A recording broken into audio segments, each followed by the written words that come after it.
আপনি কি আমেরিকায় ঘুরতে বা ব্যবসার কাজের জন্য ভিসার আবেদন করতে যাচ্ছেন? 21 জানুয়ারি থেকে ভিসার আবেদনের জন্য দিতে হবে জামানত।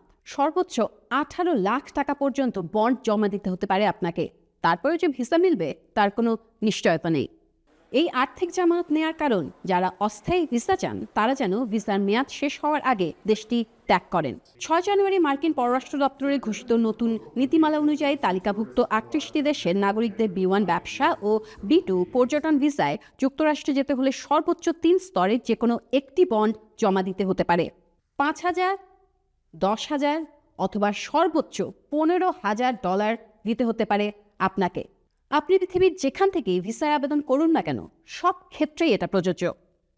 ভিসার সাক্ষাৎকারের সময় কনসুলার কর্মকর্তা আপনার ব্যক্তিগত অবস্থা বিবেচনা করে বন্ডের পরিমাণ নির্ধারণ করবেন। মূলত ভ্রমণের উদ্দেশ্য, চাকরি, আয়, শিক্ষাগত যোগ্যতা ও দক্ষতা।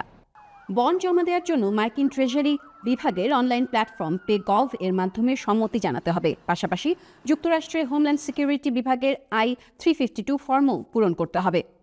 ভিসার সব শর্ত মেনে নির্ধারিত সময়ের মধ্যে যুক্তরাষ্ট্র ত্যাগ করলে বন্ডের অর্থ ফেরত পাবেন আপনি। ভিসা পাওয়া ব্যক্তিদের নির্দিষ্ট কয়েকটি বিমানবন্দর দিয়ে যুক্তরাষ্ট্রে প্রবেশ ও দেশত্যাগ করতে হবে। সেগুলো হলো বস্টন লোগান আন্তর্জাতিক বিমানবন্দর, জন এফ কেনেডি আন্তর্জাতিক বিমানবন্দর ও ওয়াশিংটন ডালাস আন্তর্জাতিক বিমানবন্দর। এই ভিসা বন্ড ব্যবস্থা আপাতত 12 মাস মেয়াদী একটি পরীক্ষামূলক কর্মসূচি হিসেবে চালু করা হচ্ছে। এই সময়ের মধ্যে তালিকা পর্যালোচনা করা হবে এবং প্রয়োজন হলে কোনো দেশ যুক্ত বা বাদ দেওয়া হতে পারে।